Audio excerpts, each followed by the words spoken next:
Lights up bright, dope, Campbell Stadium is alive. Seminoles rise and fight to survive. Helmet gleam under that blazing sun. Florida State where champions run. Seminole sideline 365. Feel the roar, we're coming alive. Garnet and gold in the battle we thrive. This is our house where legends arrive.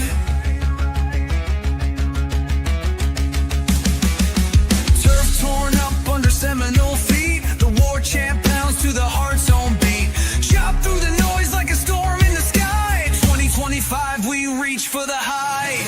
Seminole sideline 365. Welcome back to Seminole Sideline 365. I am KB. With me is the old man, and we are back talking Florida State football and everything around college football. We got a decent show for you tonight. Obviously, early signing day, I should say, is today, and FSU's got a number of signees. Some good, some okay, but once again, you don't know who they are until they actually play the game. And as we learned with the Sear twins, who were 3 stars, That's right. Once they hit the field, the star rankings go out the window.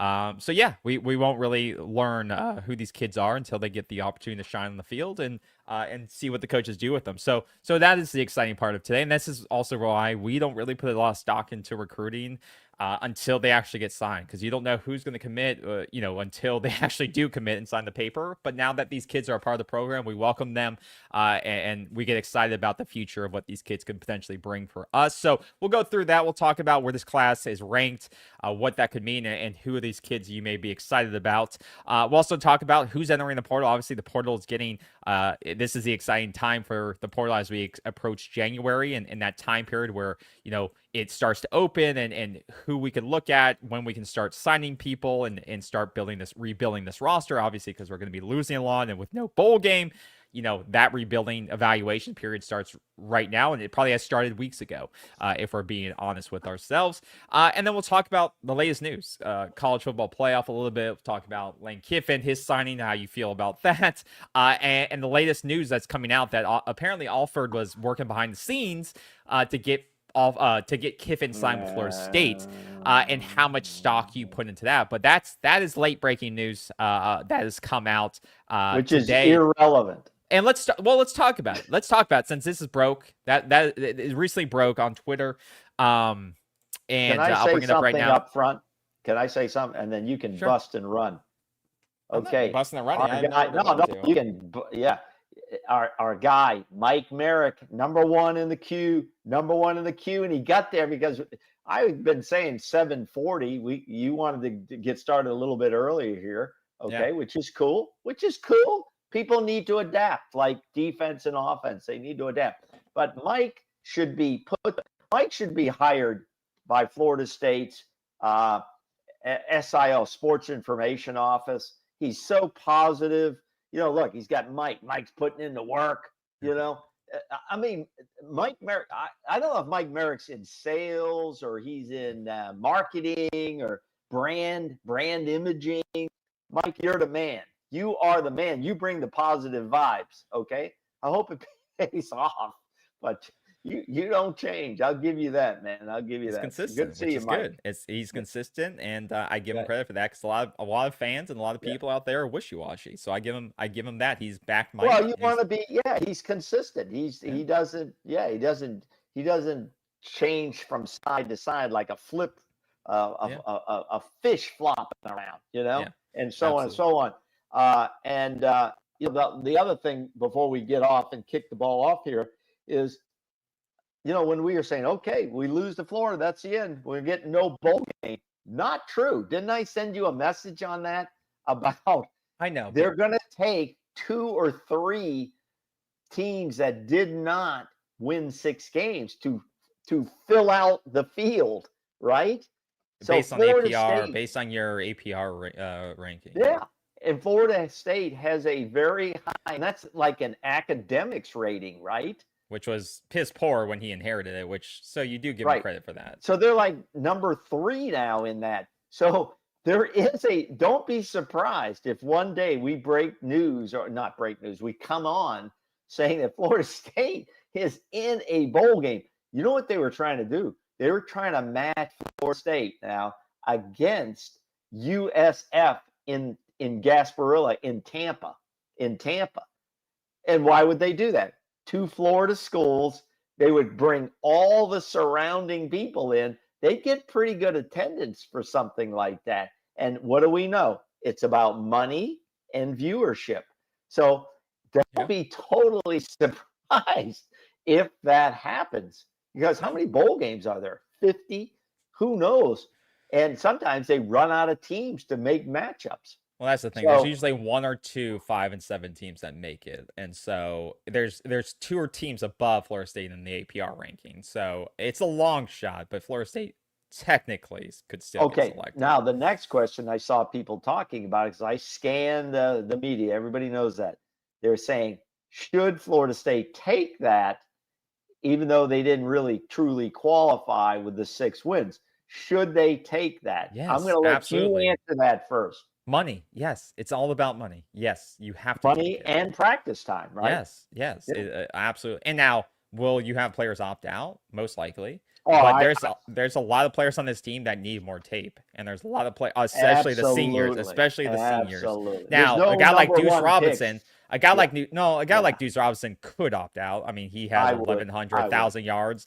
I don't think he needs to risk getting hurt in a trash bowl game. Probably not. He could just save that for the draft or for the combine. Or whatever he's going to do.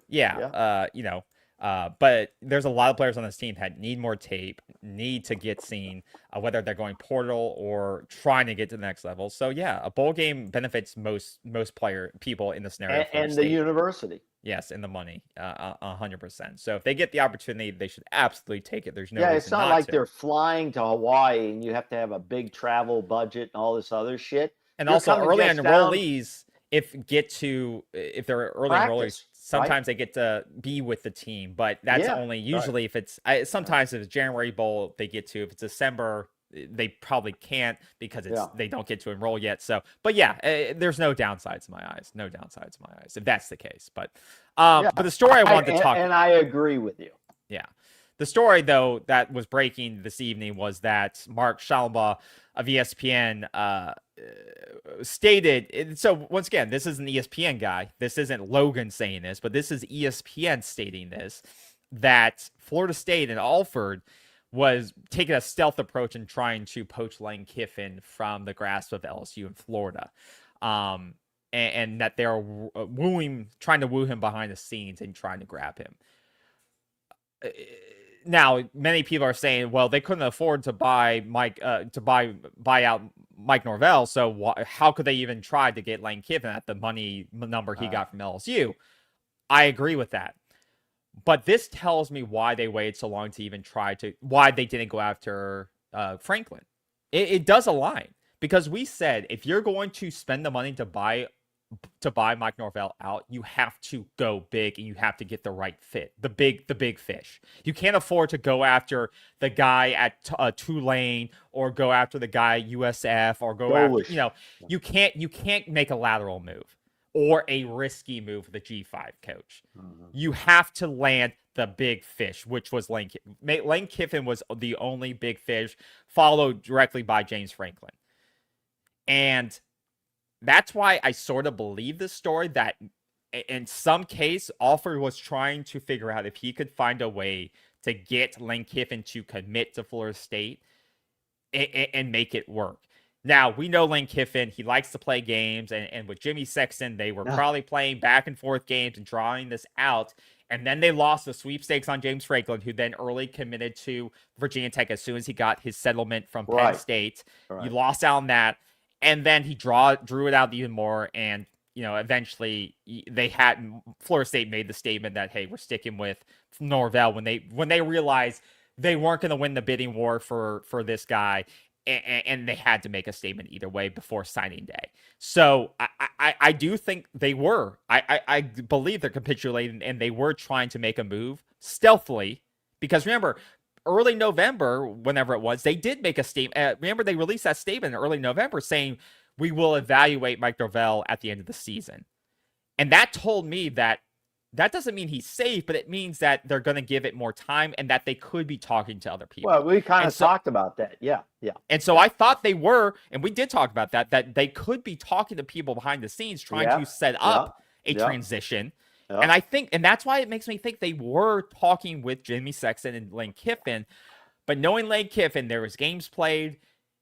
And this is probably and this is probably why they lost out in the James Franklin sweepstakes, because they were trying to land the biggest fish, and they lost out on a sure thing, which could have been James Franklin. I think Sexton was the guy doing most of the work on that end. That's what he gets paid for.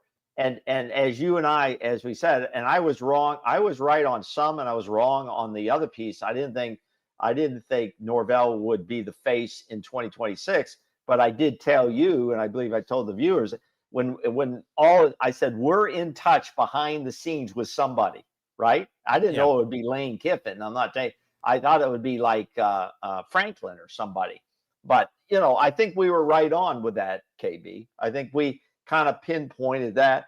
And I think the question is, did they fool around? Did Alford? I think this is probably a credible story coming from Schleybaugh. I think that's probably credible enough that Florida State would have been in the market potentially for Kiffin. I don't think he liked the situation here. He didn't want to do a total rebuild. That's riskier than a going into a winning program.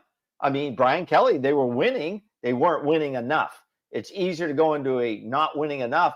And if anybody out there watched the press conference, and we don't need to watch it tonight, if anybody watched the Kiffin press conference when he was announced, this guy's very freaking serious. Okay, he's a serious, business-minded, football all in, and I want whoever's on this circle to be all in too. And apparently LSU and the state of Louisiana, because they only have one big team, that's LSU. Okay, they got some other smaller schools there, but nothing in this category that he wanted everything on the table. He wants to stretch the rules to the max. He wants big bags for NIL and team cap or whatever the hell the redistribution of wealth bag.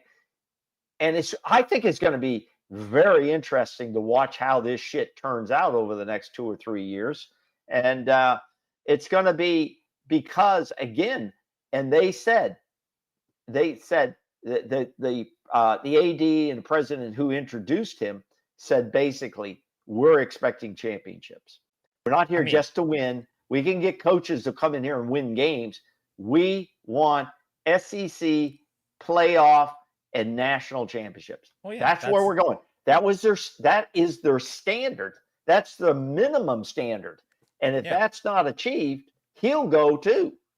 Okay. But it's like a $90 million deal all in, I guess. And and that's something that Florida State, I guarantee you, when the numbers stacked up, they could not match that with the current setup with Mike Norvell's deal. They couldn't afford 45 plus million plus 90. It just, that money is not available right now. And because when Ole Miss didn't have to pay that out since he took a job, right? Or it was negotiated down significantly. I don't know. Well, when he leaves, they don't have to buy. Generally, like Franklin, Penn State didn't have to pay as much since he took a job right away. That's how that works. You don't have to buy a coach out if he chooses to leave. No. I'm just saying that's right. So actually, there's no buyout, right? Yeah, there's no buyout. He chose to leave. Money. He chose. Yeah. He resigned his position. Yeah, there's no severance due. No, there's no severance due because you. Yeah. Okay. Very interesting. But when you compare that to the Tulane coach's deal, he's also with Florida with Summerall. Summerall, yeah. He's also on it's a very I think Florida you can also tell it's very different in terms of they also have very high expectations. Like did you see his presser? I don't care about this presser. No, but no, I thought he's a very they all, interesting guy. I know, but it's No, all about results, and I don't care what they say in December. I Okay, understand. let that, me finish but- my statement. Please okay, just let me okay, finish my statement. Okay, go But ahead. the contracts are very differently structured, and for good reason. Summerall's only coached 3 or 4 years, That's and it's correct. only been at Tulane. And so, and when you look at the contract structure, he is making, I believe, 10 million. He has a 10 million buyout his year 1, 8 million in year 2. Year 3, it's down to 3 million. So it's you got to win early, or you're out by year 3 potentially. There's a lot of incentives in there too. There is, but that's the thing. You need to win, or you're out. He's on a very, very short leash, and that is the expectations of these programs, and especially for a G5 coach. Once again, they're not going to make the same mistake they made with Billy. It's either you prove yourself and you rebuild this roster and you use the portal, you use with the resources we give you, or your ass is going to be out, bro. And we're going to go find another coach. So he needs to be fired up. He needs to build the right staff. He needs to build the right roster, because they will can his ass very, very quickly based on that structure of that contract. And if he does do well, then he'll get paid well. But they're not going to give him $70 million like Lane did. They gave Lane, because once again, Florida can't afford to do that right now. But also they're taking a massive risk on a G5 coach who's only had one stop. And this is the route Florida State could have taken if they decide to buy out Mike Norvell's, take a risk and pay some guy a lot less and promote him to a power forward level and make a more, and you've talked about incentive-based contracts. That's what they're doing with Summerall. They're saying, we're going to make you an incentive-based contract, but there's going to be, your buyout is not going to be that much. And especially by year 3, we're going to have a clear opt-out of a $3 million buyout by year 3, where we can let you go. And your annual contract, your annual salary is, $7.4 million. It's definitely not the highest. It's definitely not the lowest, but it's average for what an SEC program is, essentially. So I do like what Florida's doing in terms of how they structured it. Now, do I think he's an all-star coach? No, I think he's got a lot to prove, but I think it's something that Florida State could have done if they wanted to make the fans happy and make a statement that we're not going to settle for Mike Norvell and his performance. Now, you can't make all the fans happy. And I think, once again, we have to be resigned with the fact we are where we are. And we have to hope that another James Franklin comes open next year. And that's something we can discuss down the road, because I do think there are coaches like that potentially come open early next year. That could be Dabo Swinney next year. 3 or 4 games in, if he struggles again, he could be the next James Franklin at Clemson. They could decide they're going to move on, and maybe Florida State picks him up. But that is a theory for another day, another episode. But it's interesting how both LSU and Florida targeted their coaches, because there wasn't a lot of big whale coaches available this offseason, and there was a lot of positions available so far. And there's still a lot to fill. A lot of them actually did get filled in the last week, but there was too many to fill and not a lot of the coaches. And in fact, openings. There's still openings. And in fact, one of the guys we talked about, Brian Hartline, he's gotten hired down the road at USF. So that will be one. New stadium. They got a new stadium coming on campus too in the next 2 years, I think. And that'll be interesting to monitor. Guys who are getting hired now at these smaller schools like USF. And I always said, we floated Brian Hartline and we talked about his name. And I said it was too soon to hire a coach like that. Elite recruiter, great developer of talent, great evaluator of talent. But he really hadn't coached that long. And he never head coached, never managed a program.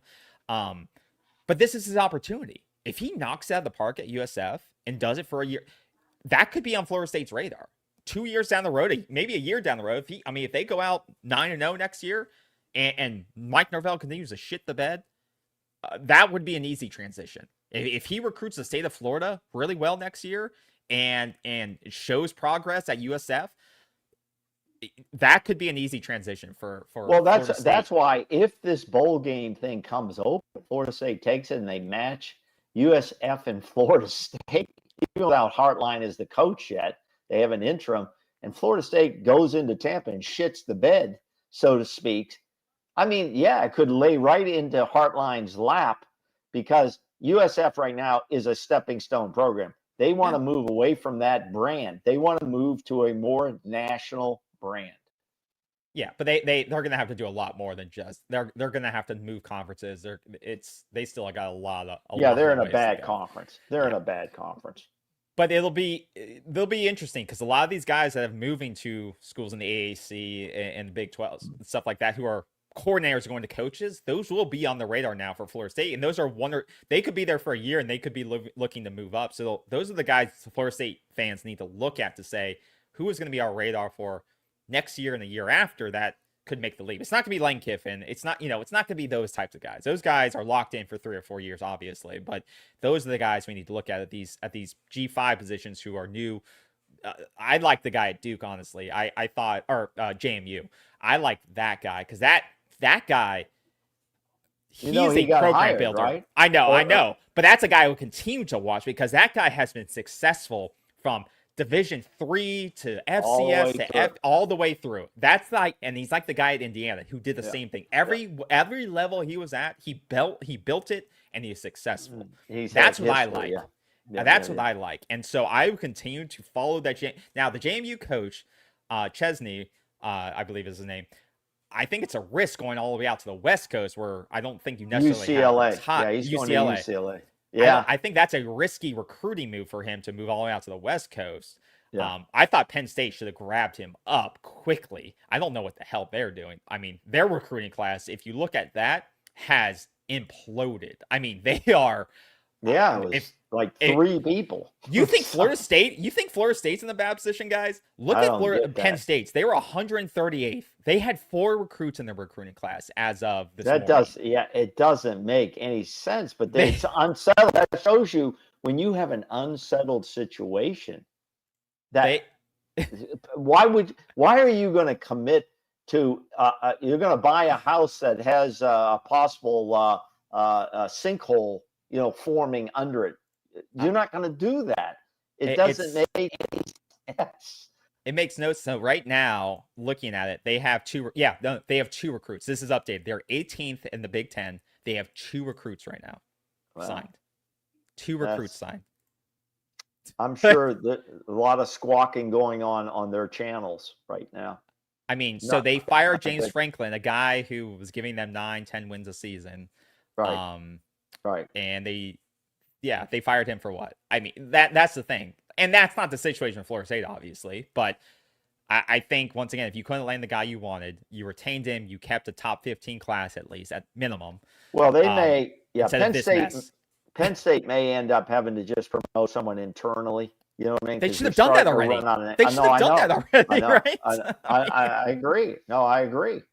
And try to keep some continuity in the program and wait till next year to see what the hell is going on in the coaching ranks. I mean, let me say this.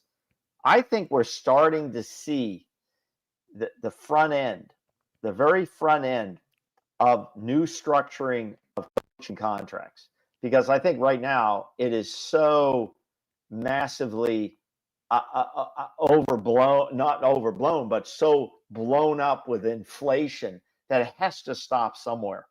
And I think like you've already pointed out very admirably, that a coach like Summerall or some of these other guys, the guy from USF who went to Auburn, Galish, these guys, their contracts now are more of a baseline of $6-7 million a year, something like that, but heavily incentivized, which I fully and strongly support. You see that in most of the major athletes. They have a base contract and then it's heavily incentivized with different awards depending on what you achieve, achievement awards. I think that works in sports. I think it should work in business world and so on and so on, because it does provide a level of motivation. Because these other things, even the Lane Kiffin thing, it's blown out. And I think that may be the last one like that. I really believe it. What could top that shit? The guy Day at Ohio State, maybe? Because Lane hasn't won any championships. He's not won any championships. That's true. And let me throw this little nugget in there too. His OC, who apparently is going to be able to coach Ole Miss in a playoff if they get there. Charlie And Weiss that's Jr., not yeah. saying they will get there. It's saying right now they're in a position. I'm sure you'll pull up a graphic when we start talking about the top 15 teams that just got ranked when you pull that up. But let me say this before you pull it up. Let me say this, because it's kind of an offshoot. Charlie Weiss Jr. You know who his old man was, right? Yes, yes. Okay. We all know, well, some people not, but Charlie Weiss Jr. Charlie Weiss Jr. is the OC for Lane Kiffin, and he's going to LSU after Ole Miss finalizes their game playing. He has to be the only coach this well known at this point, OC, that has really never played any college or high school football in his life, except for 1 year as a senior in high school. And he joined the team because I forget the guy who called him. And somebody called or convinced his old man and then called him and said, you should play 1 year of high school football so you can have that on your resume because you want to go into the coaching business, under like your dad. I looked all that up. This is not rumor. This is true. He said he was a horrible athlete in high school, and he was just on the team basically as a senior. He is now the OC for Ole Miss and will be at LSU. It's kind of a very interesting story when you look into the backgrounds of some of these guys. And Lane Kiffin was no superstar. He played like backup quarterback out there in California someplace. I think San Diego or State or some shit. I looked it up. I don't remember. But very interesting. It almost reminds me of that movie, that baseball movie, Moneyball. It's really about strategy. And that's the thing I got out of Lane Kiffin's presser. He worked under some of these defensive minds. He worked under Saban. He worked under 2 or 3 other guys that are well known. And he said, what I learned was they were defensive geniuses. And I was on the offensive side of how I had to take things that they taught me and I had to go against and put it all together in the scheme I currently run at Ole Miss and have had a lot of success with. And it was interesting presser. I thought his was number 1. I thought the guy at Florida, his presser was number 2, just based on enthusiasm. And then who was the third one I listened to? Shit, I don't even remember. The guy Galish who went to Auburn. I thought he was nervous. He was like, he was very nervous. But it kind of interesting. But a lot of it was word salad, as I said to you. But I think there's a new era in contracting. I really believe that. Do you feel that way or not? That we've turned this corner a little bit? No, I don't think we necessarily turn the corner. I think that the most respected coaches will get these insane contracts still. But I think some of these lower level coaches will hopefully continue to get these prove it contracts. Once again, maybe it's a pivot point. But you know how it does in pro sports with each athlete. They go to their agent. They say, "Wait a minute now, Kiffin got $91 million total, whatever, and I want to be the highest paid coach." You're talking about these top elite coaches, right? And you're saying, guys have, kind of, I guess, proven is that the word? So the next guy, what's he want? $100 million? I mean, where does it end? I think there has to be this cutting point where it's a base plus the incentives. I think we've turned the corner. That's just. I mean, when I look at though, Summerall's annual compensation is $7.4 million per year annualized. Okay. And that's going to rank him like 24, like around what Billy Napier was making, 24th in the country, around there per year. I mean, once again, the guy's only been coaching like 4 years at Tulane. That's Uh, yeah. and he, like you said, he has a very incentive-based contract. Is that changing? Is that like a pivotal change in how coaches are getting I paid? think I we're don't going to start think to see so. that on these younger coaches that haven't really won anything. Yeah, I do. But do you think he deserves to get paid more than Marcus Freeman at Notre Dame? Do you think he No, deserves to get paid more than Mike Elko? no, probably not. But there's still an inflation. You're driving down inflation, right? Let's say inflation is 10% now. We're driving that down by these types of negotiations. So I think universities will be more acceptable to bringing in a Summerall or a Golish, and bringing those guys in on much lower numbers. If they start to win at a certain high level, then they could extend them. And I that's think where they can really, make more money plus their incentives. I think really, I'm fine with the annualized number. It's the buyout numbers that need to be I lowered. agree. So I'm agree. happy with what Florida did with the buyout numbers and Yeah, incentivizing the front end and saying if you I win, we're agree. willing to pay you out the ass if you hit our Right. benchmarks. But the buyout is going to be decreased at the rate Absolutely. of what we say. So if we try to buy you out the first year, that's on us. We'll pay you out for that up to 125x Yeah, your because that's annualized severance salary. pay. That's Yeah, basically severance. but if we Yeah. get to year 3 and you're just shitting the bed, we're Yeah. not going to be penalized for that. We'll give you your a tenth of your annualized salary, but you're gone. And That's that how it could be should in be, the and that's how it is in the business world. That's Yeah. how it typically Of is in course. corporate. You'll Of get a course. 3 months of severance, and you're gone.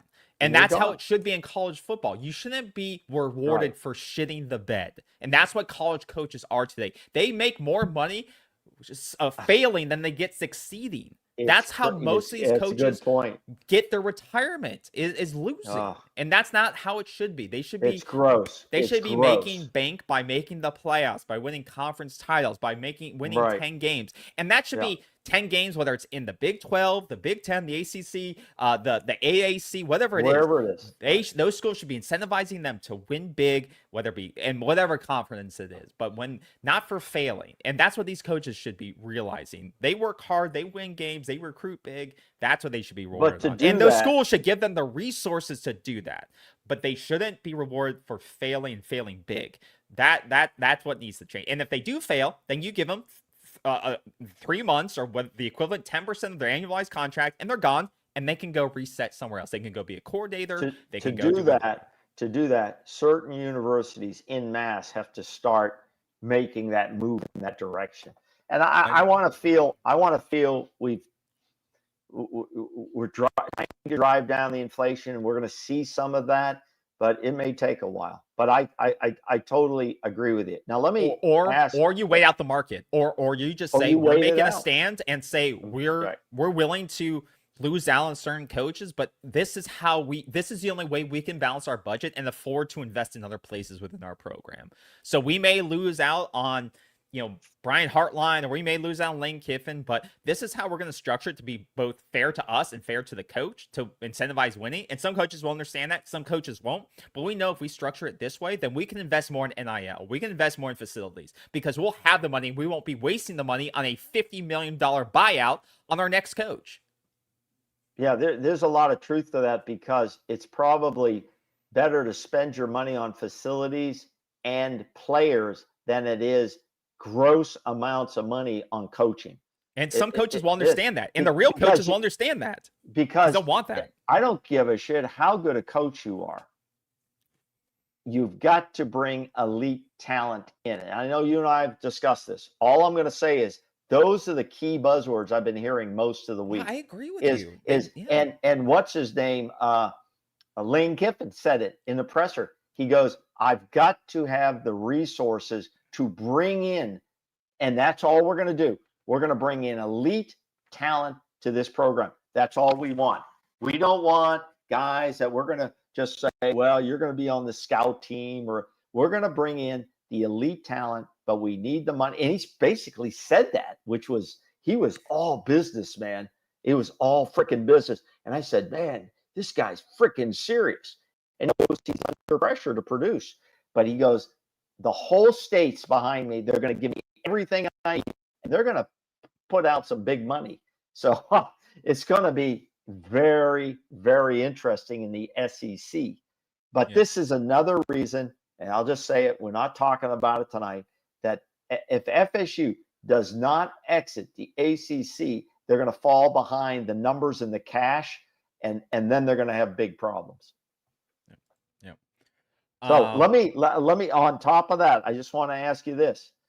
Do you feel now, and we're going to get into the rankings now. We're going to get into the playoff rankings, which will be finalized after next Saturday's games. But do you feel that when FSU was snubbed 13-0 because the quarterback got hurt, should Ole Miss pay a penalty that the head coach leaves under those guidelines that said if there's a significant change in the program, okay, player, whatever, should that program be penalized? So should they be penalized to have an interim coach when the head coach, who is the star of the country, leave? Your thoughts? Absolutely. I mean, if a coach is willing to be paid, if a school is willing to pay him $70 million a year, that means he's that important to a program. And if he's not there on the sideline, orchestrating their strategy, their game plans, stuff like that, and they're missing associate coaches too, because a lot of staff members aren't going to be there. That's right. On the offensive side. On the offensive side, I think Charlie Weiss is back, but there are other assistants who decide to leave as well. Absolutely, that should definitely be docked in the decision making. Since so Florida far, State got screwed by missing simply not been docked. So Florida far. State was simply missing their quarterback, and they still won the ACC title, and they still were left out. If you're missing your coach, your head coach, who just got, like you said, got promoted, who $70 left million voluntarily, and got $70 million because he was that valuable, it absolutely should be docked against them, based on prior criteria. Now, do I think it will be? Absolutely not, because it's an SEC school, and they're not going to do that to them. But and you're right, and I agree with you. They should be docked just like Florida State was, because you're affecting the morale and the performance of the team by the head guy making a decision to leave the program, and it should be. So I just wanted to raise that with you before we move into the rankings. And I think you have the rankings up there, right? I got them up here. Top 15 is all I'm really concerned about. Well, I got them all up here. Here they are. Because I don't think outside the top 15 it's really gonna matter. There's a cry out already. We got to expand the playoffs again already. Let me pull them up here. Sorry. All right, here we go. Yeah, here we go. All right. Yeah. You see them? Okay. Yeah. So what do you see as something that disturbs you on the top 15? I don't want to go deep into 25. I don't think that's necessary. The top 15, is there something you disagree with? I don't think there's anything I. Okay, let's start with Notre Dame. Do you disagree with them being in the top 15? I mean, they have potentially the Heisman winner. With Love. Once again, people are going to argue Notre Dame and are they good? They don't play a championship game. They're not into that. But everyone knows that. Everyone knows that. Let's they're not act totally like this independent. And stop scheduling them. Then stop scheduling them. They and people question their schedule. Then stop scheduling them. Then stop scheduling them. You have a choice. They're independent. You don't have to schedule them. No. Now they beat USC. They beat Pitt. Did they have the toughest schedule in the world? Absolutely not. And did they lose their two toughest games? Absolutely, they did. Yeah. They lost to Texas A&M. They lost both their toughest games early in the year. They were still ranked, and so you knew how things were rolling. They were 0-2. They were still ranked in the top 25. We discussed that early in the season. I said at that moment, people argued they shouldn't be ranked anymore. I said, no, you should be rewarded for scheduling tough teams. Now, teams that won those games early are seemingly getting penalized because they lost late versus losing early. And that's the thing that doesn't make sense to me with the committee. Like, you lose early, it seems to not matter. You lose late. Well, you saw what happened this week. They're changing teams are changing schedules. They're going to a softer non-conference schedules now.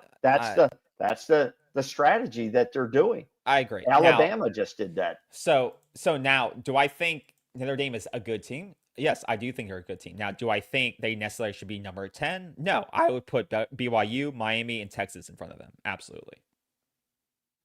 Do I think they could beat those teams? Yes. Do I think they could beat Vanderbilt? Yes.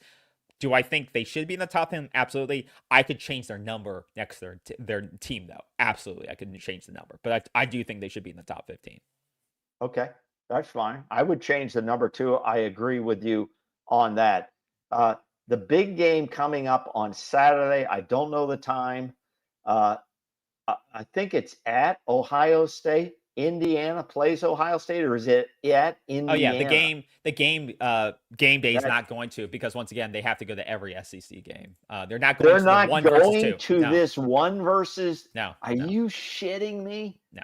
Because it's a Big Ten game. Because it's a Big Ten game. Because so they're not Fox go. will be there. The Fox morning guys. So they won't go. Oh, that's how corrupt this is. It's how stupid it is corrupt, and how TV runs the roost here. Yeah. It's whatever the teams are going to pick, unless it's so outlandish, are the teams that are great for TV. That's what it's going to be. So that's unbelievable. Yeah, that's unbelievable. Yeah. So it's 1 versus 2 in Indianapolis, where the Big Ten championship usually is. So game day is going to the Georgia game, or yeah, they're going to the Georgia game. I'm pretty sure. Georgia, Alabama. Yeah. I think Ohio State's going to stop them. I really believe Ohio State's going to stop them. And I don't think it will happen, but I think you're going to see Indiana hasn't played anybody this year. No, I mean, you're right. Indiana for 2 years. Indiana for 2 years really hasn't played anybody, and when they have, they've kind of gotten exposed. They've gotten. I don't know how they've gotten away with their schedule for the last 2 years. They don't play anyone out of conference. They really don't play anyone in conference.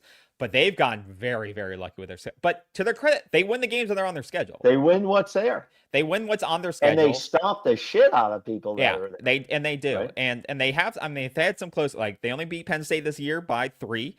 They escaped that one, but they win the games that are on their schedule, and they've done it, 12-0. But I do think Penn State is going to stomp them. And you mean Ohio State? Ohio State, sorry. Yeah. And I'm interested to see what kind of impact that will have on the play, because they won't drop out. They won't drop out. First game round. They'll be in a first game round. But I don't know how much the conversation. But I'm not sure. Yeah, I'm not sure if they'll drop out of bye range. I don't know, because the conference titles no longer have impact on if you get an automatic bye anymore. No, exactly. If they lose close, I think they'll get a bye. No, but I'm saying if they get stomped by 28, do they go from 2 to 8? Do they go to 2 to 9? Like, how far are they dropping if they lose by 28, being 12-1? Like. That's what I'm interested in seeing. So it could be a wake up. That's going to be a good game. That's going to be a good game. Oh, it's going to. Let me say this: it's going to be an interesting game to watch. Yeah. How good it's going to be, how competitive it's going to be or not be, is another question. Yeah, it could. Yeah, it will. If they get blown up, it's going to be one of those. You guys never play anybody. So yeah, and I'll say they did beat Oregon, which is I gotta give them credit for that. Right. I gotta give them credit for that, and that was a close game. So maybe I'm wrong, but we'll see. Their defense is tops in the nation. So maybe I'm giving Ohio State credit, but this will be, if they're for real, this could be the catapult for them potentially going to that, being the catapult they need to really say we're real, we're for real, solidify number 1 spot. And roll into the playoffs. So we'll see. Yeah, exactly. Well, exactly right. Any other things you saw there? No, I mean, Texas is once again outside looking in. I think Ole Miss may be a little too high. Don't they have 2 losses? 1 loss. They're a 1-loss team. Yeah, right? 1 loss. I mean, the teams that everyone. I think everyone who's not. People on the outside, I think, or the media probably wants Texas to get in because of the Arch Manning effect, and of course, be able to talk about Arch Manning and the legacy, stuff like that. I think somebody's going to be left out, Yes. to that. And I think the Yes. prime candidates to be left out are BYU because Miami. they're not bringing a lot to the table in terms of No. brand recognition. They do have a lot of money. BYU has a shit ton of money behind them. Let's get And that they straight. just re-signed their coach too. Because of the Crumble Cookie CEO, apparently. But he thought he was under strong looks at Penn State. Penn State wanted him. Well, and did you hear? But you heard like the Crumble Cookie CEO. Oh, is that right? Stepped in. Who's like a billionaire. He was like, "No, we're like BYU is going all in. Their basketball, they've like started investing a ton of and now for football, they're saying we're going to keep our coach." So, I mean, the Mormon Church has a lot of money, and they're going all in. But they're not in terms of viewership and what they bring to the media market. I don't think it's as big as any of the programs. Well, BYU's always had a good name in college football. Lavelle Edwards, you may not know the name. He was like Bobby Bowden at BYU. Lavelle Edwards. If you look him up, I bet he was there 20 plus years. The generations of coaches staying at the same program, those days are over. Okay. Yeah. But he was one of these guys that just stayed there and continued to win. He had some great quarterbacks there. If you look up some of the quarterbacks he had there, he put a lot of quarterbacks in the pros, and a lot of those names are well known. Okay. Yeah. Jim McMahon of the Chicago Bears, that may be before your time, won a Super Bowl. That guy was a BYU guy. There are several names that I just don't recall. And Florida State played BYU in a bowl game. It was a great game in a bowl game. And Bobby Bowden against Lavelle Edwards. In fact, quick story. At a booster meeting many, many years ago, Bobby Bowden was there, and they had a little appetizer thing with shrimp, peeled shrimp. I sat down next to Bobby Bowden, and we peeled shrimp together. It was like talking to just an ordinary guy. He was a super guy. And I was asking him about this kid. There was a quarterback that Lavelle Edwards had said, you should look at this kid. He's not going to come to BYU now because he doesn't want to do the mission and all this other stuff. And I can't remember what happened, but those Lavelle Edwards and Bobby Bowden were very close friends and associates. In those days, a lot of those coaches, they would refer guys. Lou Holtz referred Randy Moss to Florida State. Bowden and Holtz were very close, and Moss they wouldn't admit him to Notre Dame. He came down to Florida State, right? Yeah. And he was tearing up the spring league, the spring practices and then they caught him with allegedly, I'm going to say that, allegedly smoking a joint. You can look it up. And they said, no more. He can't do that anymore. They gave him on probation. And then, unfortunately, I think it happened again. Bobby Bowden kicked him off the team. He ended up at Marshall. The rest is history. Yeah. Randy Moss. Yeah. But a lot of these coaches were very tight with each other, which is a very tight networking type of thing. But today, coaches are moving as fast as players. Yep. Yep.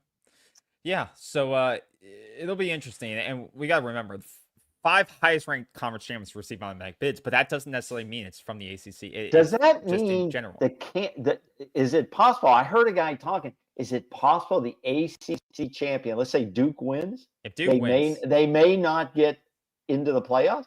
Do they have ACC have an automatic bid? No, they do not. It's just the 5 highest ranked conference champions. Can you imagine if the ACC champion did not get a bid? Yeah, what would that say about the ACC? If Duke wins, they would they would have to slingshot into the top 25 and then be above. They would have to then be above like Tulane, they would have to slingshot above Tulane. If they win, they may not get in. Or James Madison. So no. If Virginia loses, they're out of the top 25. No, if Virginia wins, they may still. No. If Virginia wins, they're going to be in because they would be a conference champion and they would be in the top 15, 17. So they would definitely be in. It would be a total snub if they didn't get in. Somebody's going to be pissed off when the final two spots come in, right? It's probably going to be like Miami. It's probably going to be because they didn't secure their shot at the ACC title, and so by that they Yeah. could be in the top 12, but because they're not a conference champion, that doesn't mean anything. So Virginia could be number 17 in the rankings, but because they're a conference champion, they'll get in above them. You know? I thought there was an automatic bid for the ACC. It's not. No, it's just No. highest ranked conference champions. Because people are talking about JMU being able to, if they win, they could be one of those teams in there at large bids. No, I mean, once again, Tulane and Virginia would probably have to lose. Both Tulane and Virginia would need to lose for that to happen, and that would slingshot them probably to the playoff. When does that come out? On Sunday? Yeah, it comes out Sunday, doesn't it? After the games on Saturday. Oh, wow. Yeah.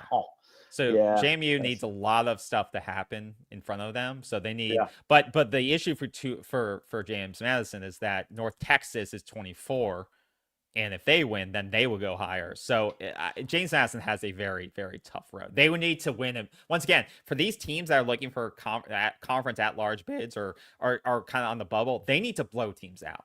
Like they need to. And James Madison is playing Troy, who's not ranked. North Texas playing Tulane.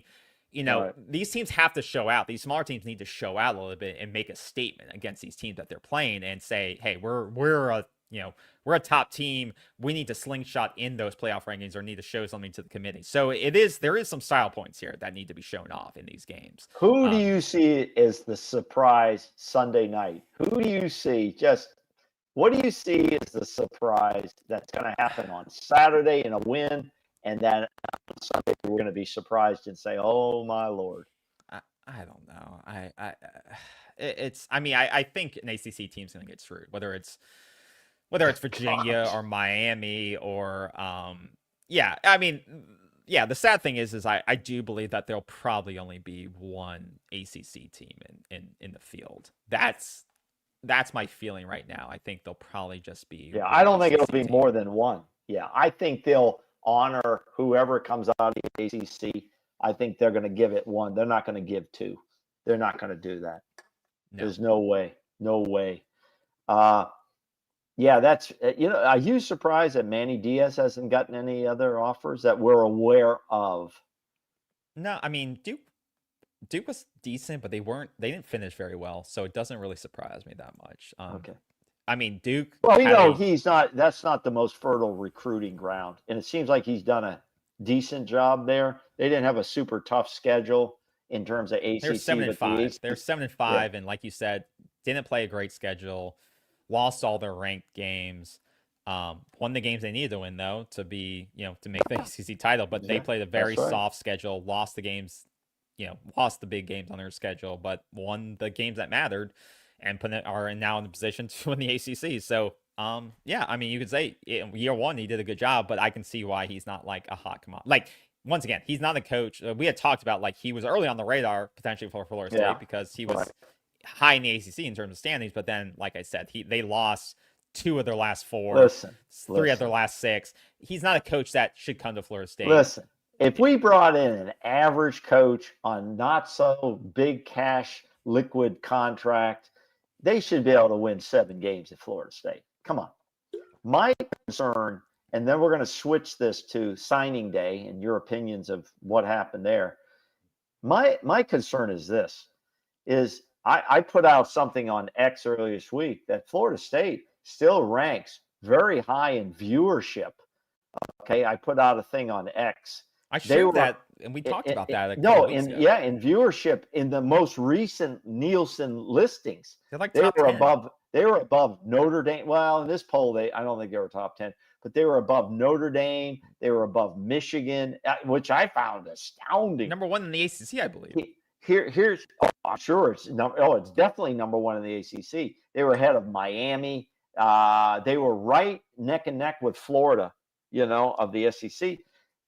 What I gotta say is when you have a brand name, you're in the business world. When you have a brand name, you can't keep abusing it. So the Mike Norvell thing is very interesting, and we're not going to get it. But I said we can't keep abusing the brand name because if you keep abusing it, it will slip at some point. it will slip.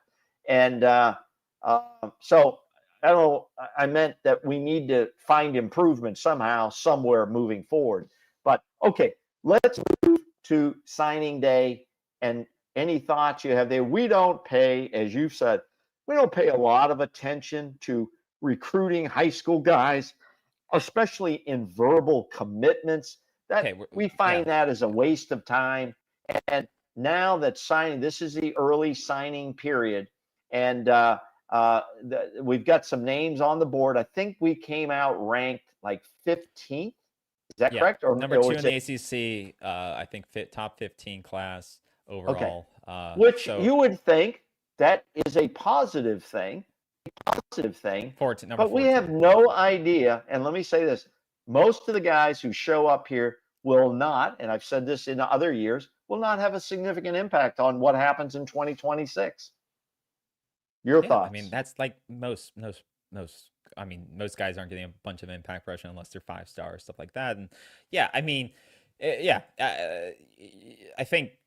I mean, this is what Mike Norvell usually produces is a top 15 class. It's kind of become expected. You're not signing top 5 classes, top 10 classes. You just went 5 and 7. I mean, you signed some of your top guys. Chauncey Kennan was, a top cornerback that you want to sign. That's kind of what Surtain does. He gets top guys, He top does. defensive backs. He does. He's So a good recruiter. that's a good land for him. Isaiah Williams is a good land at linebacker. He was flip-floppy throughout his recruitment, so you land him at Leesburg, Florida. But he's Yeah, number that's down the 5. road from me. Yeah. Number 5 in his position. You need linebackers, so hopefully that's a day one type of guy that can impact in the room because you need linebackers that can make a difference. I mean, you signed a lot of trench guys on the defensive side, which is good. Ernest Rankins is a guy you got a commitment from today. He was a flip from USF, and from seeing some reporting on him, people like how he's built and the way he plays. 6'4", 260. They think he can be an early impact guy. Was he an edge? No, defensive line interior. Okay. But I think he can flip a little bit. So, but they really like how he's built and the way he plays, and so they think that was a really good flip by the team there. I'm kind of wondering if Jason Lopez there is. They think he's the top. Is he a recruit. legacy? I'm not sure if he's a legacy, but he's a dual. Basketball. He's a basketball kid too. So I think they're more excited about. I think the basketball team. He's more excited about the basketball program than maybe football. But he's a dual athlete. I think he'll play both sports potentially. But they like him on both sides. He's probably probably one of the jewels of this class is keeping him because he was highly recruited. I'm trying to wonder if he is a legacy. I'll have to look that up later. We had a Lopez on the Seminoles football team years ago who was shot and killed, and it was devastating. He was an offensive lineman. I forget his first name, but a Lopez. I could be wrong, but I'll have to look that up. Yeah, no, this is the kid they wanted to keep. He had a good amount of offers. I mean, like I said, he's a highly touted basketball player as well. So I think having a new basketball coach probably helps with recruitment. Okay. And not necessarily that you need new receivers, but I think that could help with his development. But you could use an impactful receiver, obviously, if you're going to lose Deuce and stuff like that. And finally, you do have a legacy, Devin Carter. Obviously, Carter. Is that Tony Carter's son? Yes. Tony Carter. It is. Tony Carter, a very good, very effective running back for the Noles, and I think was that back in the 90s. I liked seeing Tony Carter run the football. He was good. Yeah. So yeah, I mean, he's a 6'1" receiver. So once again, you've gotten a couple of skill position players. You felt you were a little bit light on the skill position side. So hopefully that's a guy that can develop. You have a lot of younger guys that also need to develop. Sorry, no, he's legacy. Dexter Carter is Dexter Carter, yeah, Super Bowl MVP for the Tampa Bucks. Yeah, back in the day, and Dexter Carter was a ideal type safety, right? Like a Derwin James. Yeah. I saw Derwin James when he was a freshman and he came in as a safety and was just killing people. Yeah. We don't have many of those in this class or well, I get a little concerned. There's a couple of other legacy guys on this roster. Ianoda, who's an interior lineman, offensive lineman. Fordham is a legacy guy. I believe, yeah, he's a Fordham. His dad played in the NFL for a number of years. I get a little concerned about legacy guys because they tend not to, and I hope I'm totally wrong. You got Jonah Winston. That's a legacy guy from Winston, the quarterback. Jameis Winston, yeah. Jameis. I get a little concerned. I don't know how you feel that they don't pan out. I can't name one legacy guy who's really panned out. Well, you signed Caleb Lavelle, the kid from UNC's brother. There, I know. You know what I'm saying? Yeah. I'm a little concerned about this. Is it like the good old, And then you signed, you were talking about this earlier, the NFL Academy guy, who, once again, he's a big guy. He just started playing football. Yeah, let's talk about that. I looked up more of that. You probably didn't have time. This NFL Academy thing is interesting. I just scanned through it. They have this stuff they have different regions. They have like Europe, they have Australia, they have Asian Pacific areas. The NFL is out there actually marketing football, American style tackle football out there across the world. Yeah. Some of these teams, like this NFL Academy, comes in and plays IMG here in Florida. I looked at schedules. They'll play certain teams in across Europe, in Germany. I never knew anything about it. Did you? Yeah. You knew about this stuff? Yeah. Okay. But this guy's got to be a project, because I don't know what kind of I looked at it to see what kind of competition is a guy playing. I don't know. After I looked at it, it's all these European NFL type academy. I guess they're all in the academy. Well, so he was the second guy. They actually got two guys from NFL Academy.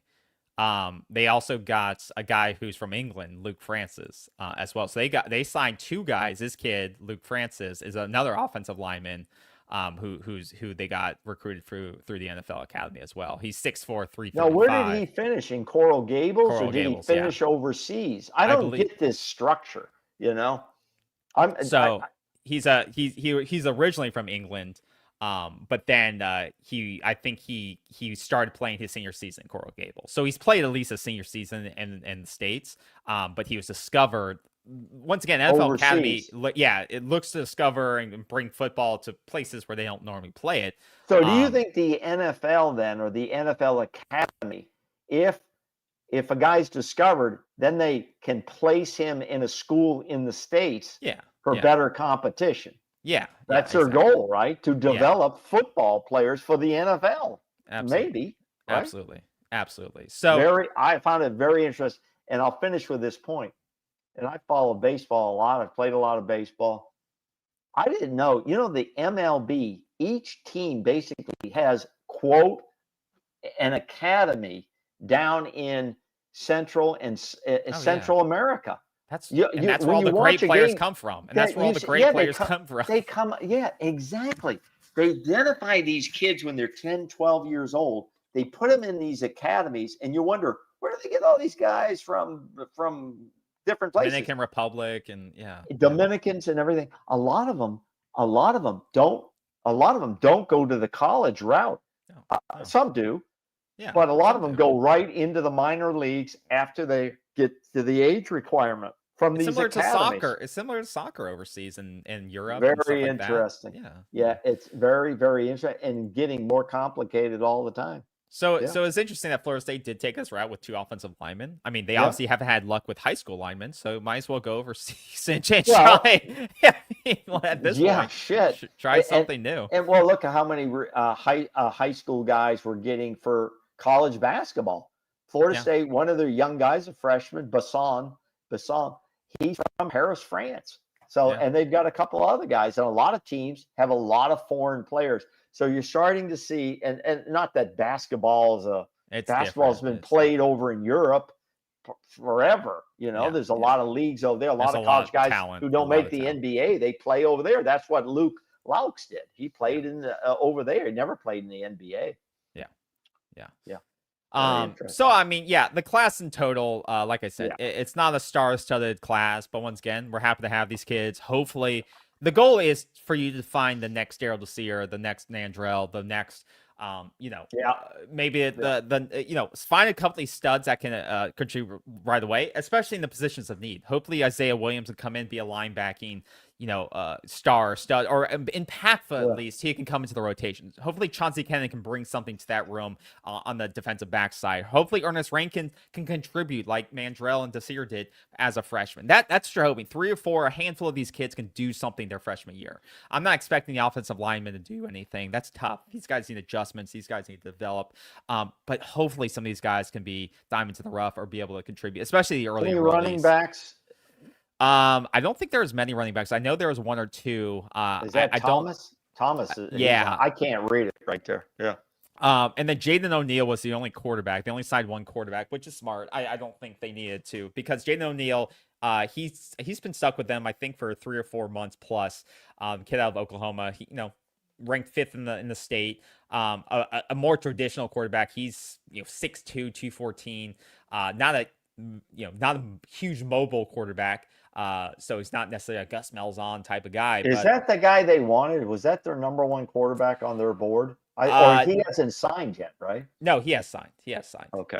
No, he's the guy that's been with them for a while. He flipped from Oklahoma to Florida State after some time, but he's been with them for a while now. So yeah, I think they're happy with him.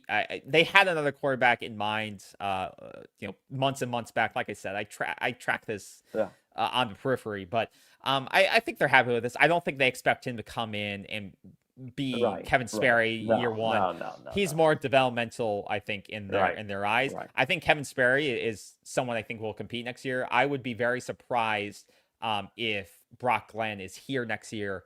I expect him to hit the portal. If I was him, I would hit the portal. I don't know how he hits the portal. There's not enough tape on him to really. That's true. Unless he goes FCS. FCS or G5. Yeah, right. Yeah, it really isn't. I think he stays. I think he stays. Yeah, and that's fine. I would be happy with him staying, because at least, like you said, you've seen him play a little bit. He knows the playbook. But with that, I would also be surprised if Gus Malzahn is here next year too. And that's another topic we can talk about next week. Yeah, exactly. But this is the time after kids have signed. This is when you start seeing the coordinators start moving, because after things are locked in, that's when. Right or wrong, that's when coaches start getting moved, because you lock in the kids can't move because a coordinator moves. They can only move if a head coach moves. Correct. Yeah. But they like to kind of do this game. It's a little deceiving, right? It is. That's a little deceiving. It is. But Jaden O'Neal, once again, isn't like a Gus Malzahn perfect fit. Yeah, I didn't see, there weren't any 5 stars in this class, right? And very few 4 stars, right? Well, Chauncey Kennan got moved down from a 5-star to a 4-star last week. Once again, these recruiting rankings, these sites change things on a whim. Like, you'll find a guy that flips from Florida State to Alabama, and then suddenly he becomes a 5-star, and vice versa. Like, if he flips from Alabama, it's a little wonky. So I don't really, We know the bread and butter for 2026 is going to be made in the portal. They have no choice but to go to the portal and go heavy. I'm a little concerned. Some of the names I see thrown around. This guy's number 5 JUCO guy, and and then I see some. I'm on a site that shows every guy goes into the portal, and I'm like, one guy, it was like somewhere, and I wrote to the guy, said, well, who the hell did he play on his schedule? It was like, I'm just like, Well, that's where I said they need to bring it, and they're talking about office, redoing the front office. Like I said, you need to find the best talent out of the way that you can. I don't care if it's from the NFL, from college. He could be whatever school. You need to go offer that guy $1 million a year and say, you come in, you evaluate the portal, you evaluate JUCO. We need to find the best 20. The only concern I have, though, is that you've signed 31 high school recruits. That's one of the biggest classes I think Mike Norvell has signed in high school in a while, and that takes up your transfer recruit, right? Your transfer portal. Last year he signed 31 high school recruits. The year before, Well, 23. it counts Why would you against your sign? total number. Why would you sign 31 high school recruits when a lot of Maybe them are 3-stars? It makes maybe no because sense. it's been criticized of not developing high school guys. Maybe I What don't the know. hell? But if you're not going to play them, what the hell does it matter? Yeah, I know. No, that makes no I understand. sense. I That understand makes what no you're saying. sense to me. And Yeah. so that's concerning. But like I was saying, you got to go find the best talent evaluators you can. Now, last year, and that's another show we can do, is like how well did they do in the transfer portal this past season Of course, in terms of impact? and those facts are out there. That's right. They're right. Yeah. And I don't think they did too bad. I think they did better than the year before. That's for damn sure. I think they did a lot better than the year before. And that's something we need to have a show on. But let me ask you this, and we'll start to wrap this up. well, no, I wasn't done with my point. But what I was okay. saying is that they need to start, obviously, get that person in quickly. But you are right. They need to start getting offers out there if they haven't, in the back channels. But they need to start lining up these guys. But like we were saying in the previous show, you're not going to be able to go after the top guys at every position. You can't afford that. You honestly can't afford that. But that could be some of the strategy here, is that you fill up some of your spots with high school guys. You get a bigger class, and maybe they'll say, we're going to throw more money at the positions of need and go all in on those positions. We're not going to sign 20, 30 transfer portal guys. We're going to sign 20 transfer portal guys, or 17, but throw more money per position and hope some of these high school guys can play. Maybe that's a change in strategy this year, is throw more money at position to hope we can win more of the bidding wars for the top guys versus just bringing in more transfers and playing kind of the we hope it pans out game. I think it's realistic. Like you said, I think it's realistic. You sign 30 high school guys that you should be able to get, I don't know, let me be conservative, 5 guys who get significant reps playing football. Or rotation at least. Whatever it is, okay? The Desir twins are first-year guys, right? Yeah, and all ACC was Daryl, I believe. Was it? Darryl? I think Daryl was for now second team all ACC. There's a question right there. They have to retain those guys. Mantrell was. Sorry. They should be on the top of the list. I mean, I'm thinking an operations room, a football operations room, where you have the stickers, and just like the NFL. Who do we need, and who are we going after on the board? I mean, it's got to come down to that. So I want to ask you this. Do you see college ball, let's talk Florida State, of having regional recruiters out across the country who are based out there, who live out there, and they're like contract employees or something? Not regional. You know, just like in the the Southeast. the NFL has that. I would have them just in the Southeast, and that's it. I would be looking for kids like this kid from to West Florida.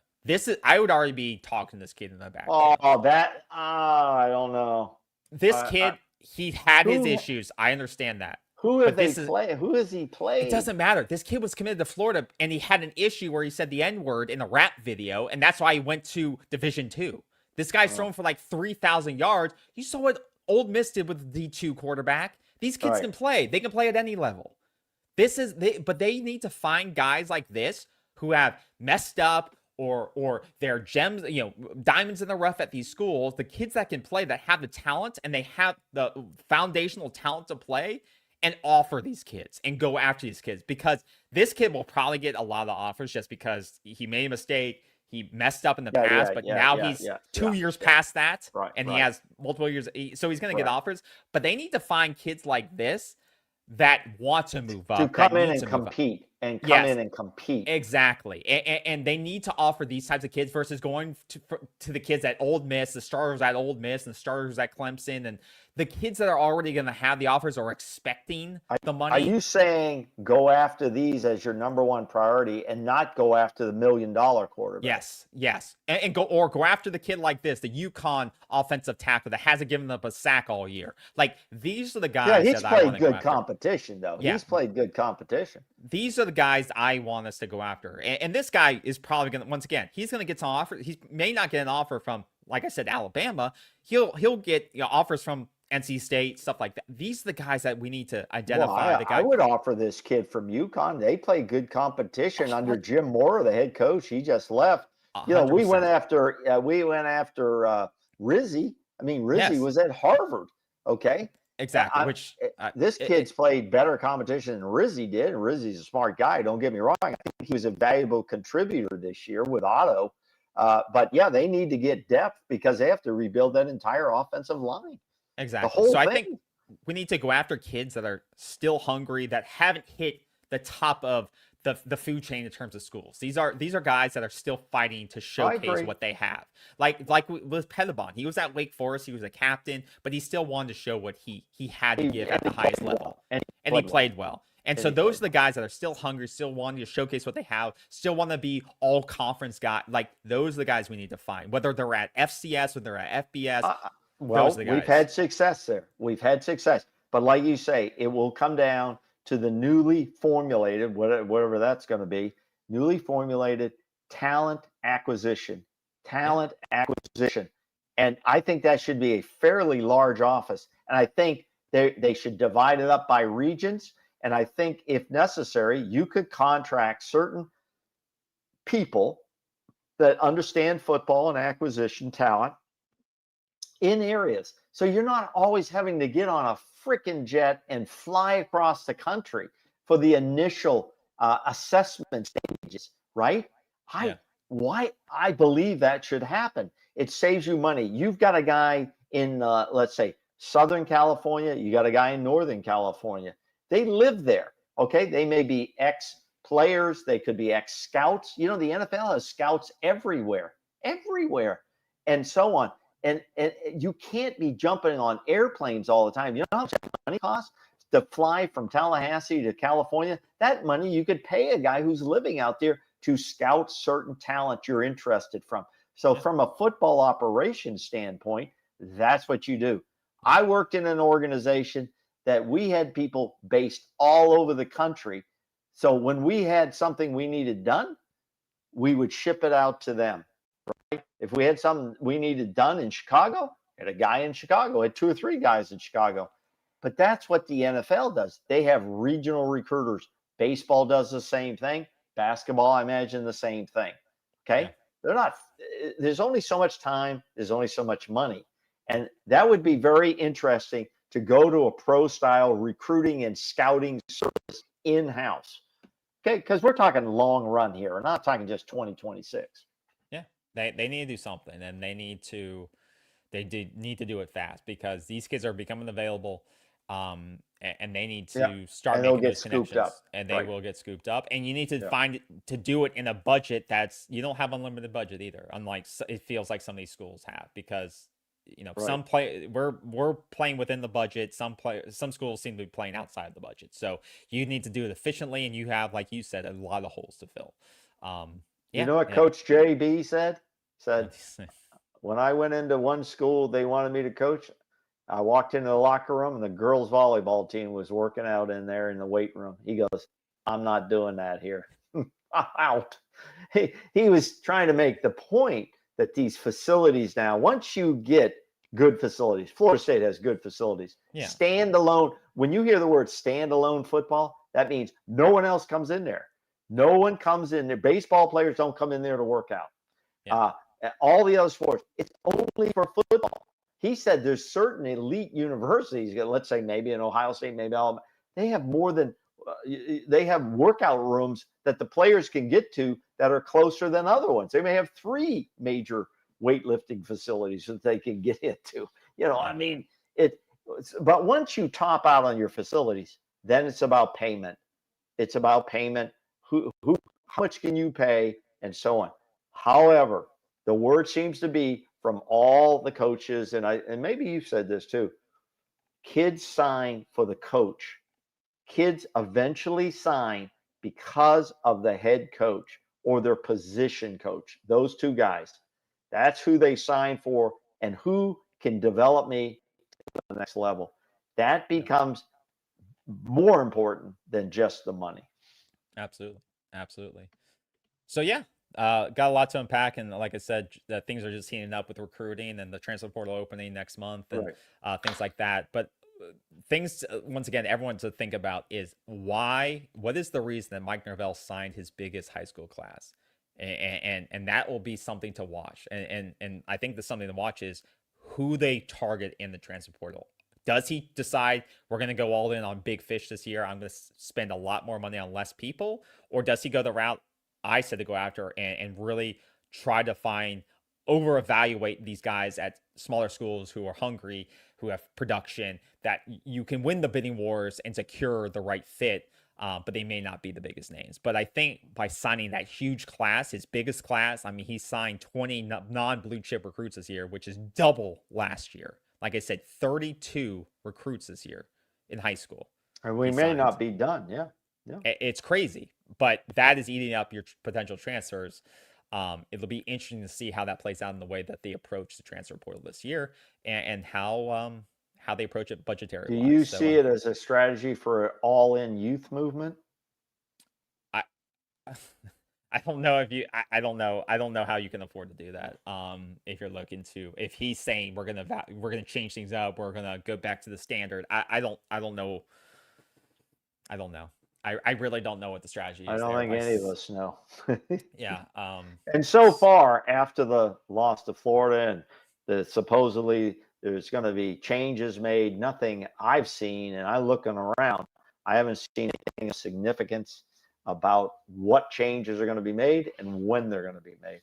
But I think they will happen soon. I do not believe in my gut that Gus Malzahn will be here next year, and I think there'll be more administrative changes, but I think an offensive coordinator will be changed, and how that plays out in terms of quarterbacks and the rotation there, and who they recruit, whether they decide, hey, we're going to go all in on Kevin Sperry and then bring in the transfer, the backup, or whatever that is. Because that quarterback change, that offensive coordinator will affect many positions in terms of receivers, running backs, quarterbacks. So they need to make that quickly before the portal, and that will happen before January, so that they know how to target that position. So look for that move to happen. But I do not believe Malzahn will be here, because if you look at the offense was only averaging like 23 points per game in ACC play. When you take out the cupcakes and you look at real ACC play, the offense was only averaging like 23 points per game. It was ass. It was not working. And we got to move on. We got to get a real offense in here, and we got. I do not see. I would be totally surprised if Florida State doesn't go out and get a proven quarterback in the portal. I would be shocked if they go into signing a guy like we just saw you talked about at West Florida, or a D2 guy, low D1 guy, to come in here and run for 2026. I don't think that's going to fly very well in the fan base. I think all the chit chat and chatter I hear is they got to go get a guy, and I'm kind of on that side. Hell, the West Florida receiver, 1,000 yards last. Let's just go get the quarterback and the receiver and just call it a day. Get these two guys. I'm happy with just start with those two guys. Go get this receiver and go get the quarterback, and let's just start there. 1,000 yards last year. But I will say this, and I don't want to end on an argument, is they're playing a different level of competition. I get it. No, I get it. Don't go. That's me. I get it, but I'm pretty sure they could probably beat Cal. It's quarterback receiver connection. Who would you rather have, this quarterback or the freshman will be a sophomore from Pittsburgh? I bet he goes into the portal.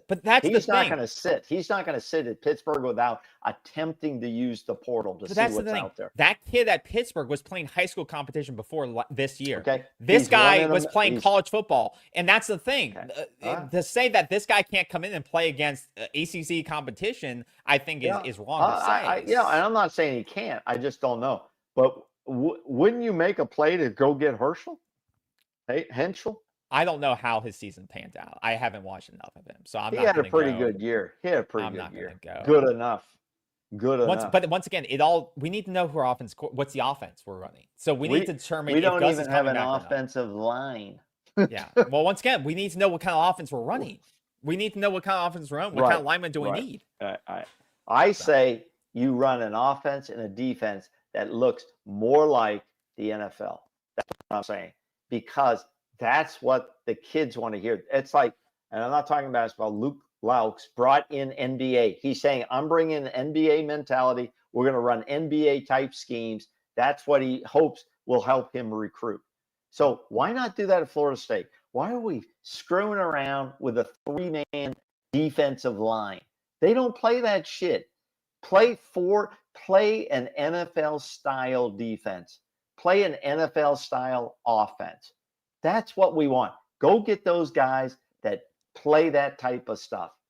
Why are we screwing around with this? This isn't high school football. This is big boy, big money, cash football. Let's put it, we are the minor leagues of the NFL. Let's go look like them. Let's play like the NFL. That's my ending. Yeah. There's a lot of, get a new quarterbacks coach. Yeah, we need to have a whole show on who needs to stay and go. But Christ, I hope Tony White, if we say, hey Tony, you're going to stay, but I want you to make it an NFL style. He's not going to do that. That Come his on. 3 through Well, 5 then is you know his what? thing. He That's should walk. His thing. Then he should walk. Well, his thing is not the future. He should walk, because his thing didn't really show up this year. It was inconsistent at most, and he should walk. I can't believe a coach would say, okay, I'll do that. Christ, you got to be able to adapt. You show me any other teams that are playing the 3 men up front, which most of the time they're playing 4 anyway. You just didn't know where the 4 guy was going to line up. So, yeah, come on. It didn't stop the run. It didn't stop the run, period.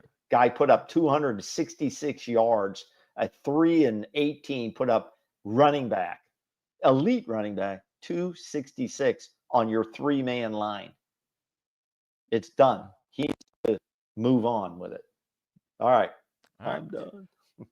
I'll go at that. So thank you all for coming out. We appreciate it. We obviously have a lot more to talk about on next week's show and the following show. But we appreciate you coming by. We'll keep track of news as it comes out. But yeah, big class today. So go through. Let us know if you have any comments or thoughts on who Florida State signed today. And obviously, like we said, we welcome all the kids who have committed to Florida State. And hopefully a lot of these kids can make an impact next year. And I think a couple of them definitely will. And we'll need them too if we want to get back to relevancy in 2026. And Nike Marvell, for his sake, will need them too. So hopefully, and don't forget the old man's basketball reviews. I know nobody cares about basketball, but I think you should. Watch for my basketball reviews and some of my technical mistakes when I'm on the air by myself and KB's not by my side. All right. Thank you all for coming out. We appreciate it. Have a great rest of your week and stay safe out there. We'll see you soon. And as always, go Noles. Go Noles. Take care, everyone. See ya. Seminole sideline 365. Feel the roar, we're coming alive. Garnet and gold in the battle we thrive. This is our house where legends arrive. Every yard we